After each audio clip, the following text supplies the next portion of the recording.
This is Channel 9 Eyewitness News at 6. Coverage you can count on. All right, we are taking a live look from downtown Orlando. Protesters are expected to be back once again at the poll site tonight, but this time around, things are looking a little different after one person was arrested.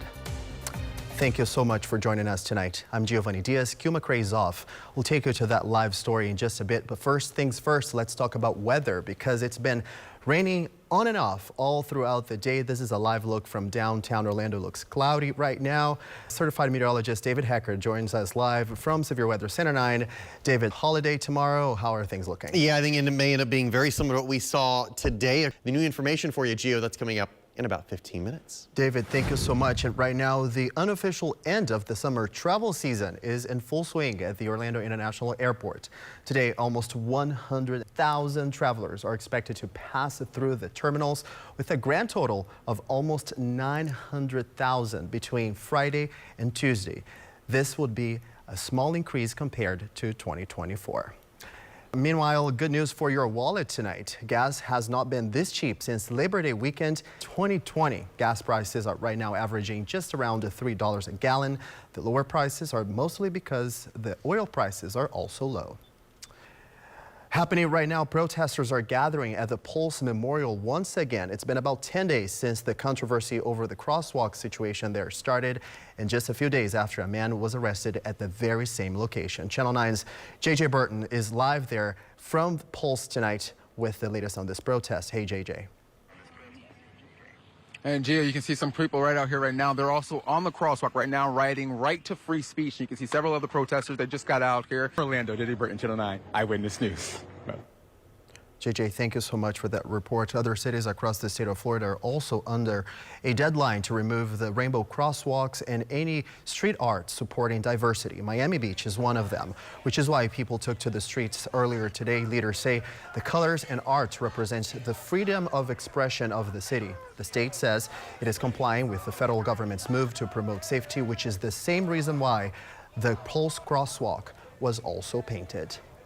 Right now, investigators are still trying to find out what sparked a fire in Tangelo Park overnight. Crews were called to Prado Avenue just around 5:30 this morning. The area is not far from Sand Lake Road and Kirkman Road in Orange County. You can see there the house was devastated. Take a look at those images there. Thankfully, no one was hurt in this case. Meanwhile, in Volusia County, the search continues for the person accused of shooting at a co-worker.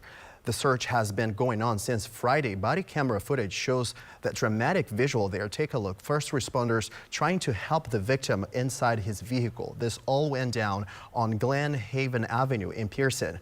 According to the sheriff's office, the suspect shot the victim in the neck and ran away. The victim is expected to recover. It is not clear what led to this shooting. In Brevard County, the community is expected to gather today in Melbourne.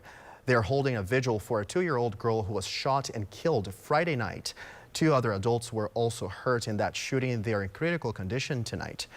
All the victims are related. We don't know exactly how they are related. This whole thing happened on Poplar Lane just before 11. No one has been arrested in this case. Services have now resumed at Annunciation Catholic Church in Minneapolis. It comes just days after a mass shooting that ended with 2 children, 8 and 10 years old, dead. More than a dozen others were hurt. Jen Sullivan reports.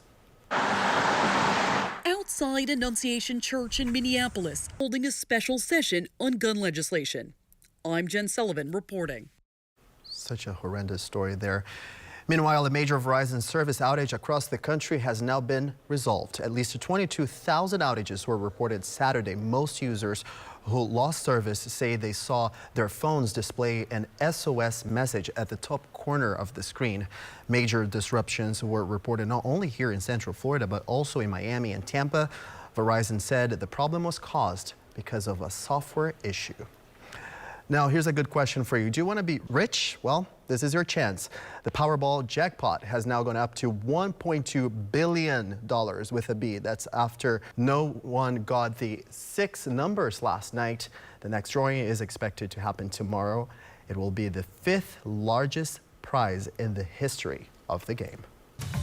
Now, while the first full Saturday of college football next, we have the highlights, including this Florida State Seminoles taking on Alabama. Plus, the National Guard could be heading to yet another city. Next, how the mayor of Chicago is pushing back on that. David. Tracking pretty good downpour right now, Brevard County. This is a live look, Vieira Palm Shores area, right on top of I-95. I'll have an update on the storm chances for the evening hours and what you need to know about the upcoming work week coming up. Sky Witness 9 on Channel 9 Eyewitness News, bringing you closer to the scene during live breaking news. Sponsored by attorney Dan Newland. So the mayor of Chicago is trying to prevent the National Guard from being sent to his city. This comes after President Donald Trump vowed to expand his nationwide crime crackdown. Perry Russum reports. Chicago Mayor Brandon Johnson pushing back against federal plans to send National Guard troops to a city. Perry Russum, ABC News, New York. On our Space Coast, another batch of Starlink satellites are now in orbit. Take a look. 3, 2, 1. Engines full power and liftoff. Go Starlink, go SpaceX. That never gets old. The Falcon 9 rocket left the pad from Cape Canaveral just before 8 this morning. The rocket sent 28 Starlink satellites into low orbit. After today's mission, SpaceX has officially deployed more than 1,900 satellites. 8 minutes after liftoff, the booster successfully landed on the drone ship in the Atlantic. Today's launch was the 108th Falcon rocket launch of the year.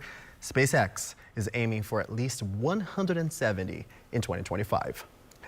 In Winter Park, we have now new restrictions on private pickleball courts. Homes and courts now need to be 150 feet apart. Private court use can now be only used between 8 in the morning and 8 in the evening. Those changes come after some issues regarding noise in that area.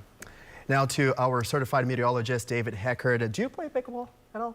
I'm sorry? Pickleball? Do you play? No, it's not my game. Well, it's really not the weather for this today at all. No, I know enough about pickleball. It's not great weather today for it, unfortunately. And unfortunately, Labor Day also featuring some not so pleasant weather. We'll talk more about that and have an update on the tropics coming up in 30 seconds. This is Eric. When he got injured in a car accident, he called Morgan & Morgan. He not only gets a lawyer, he gets trial lawyers like Sam and Jessica who are in it to win it. He gets his own investigators with briefcases, leather ones. And if you ever have questions, our customer service folks keep things rolling. Injured? We're your army. Morgan & Morgan, America's largest injury law firm. Well, as promised, it was not a washout today, but we have been dealing with kind of at times periods of rain. Forecast update for you coming up tonight at 10 and 11. Welcome back. So officially, the week number 1 of college football is about to wrap up, and Victor Oquendo has the results from Miami. Listen to this! Adding to the upset tally of the night. Well, what can I say? Go Noles. And don't forget, Notre Dame is taking on the Hurricanes in Miami tonight. You can see it all here on Channel 9 at 7:30. Then, of course, please stick around for Eyewitness News at 11. Thanks so much for watching Channel 9 Eyewitness News at 6. I'm Geovany Diaz, and I'll see you back here once again at 10 and 11. Good night.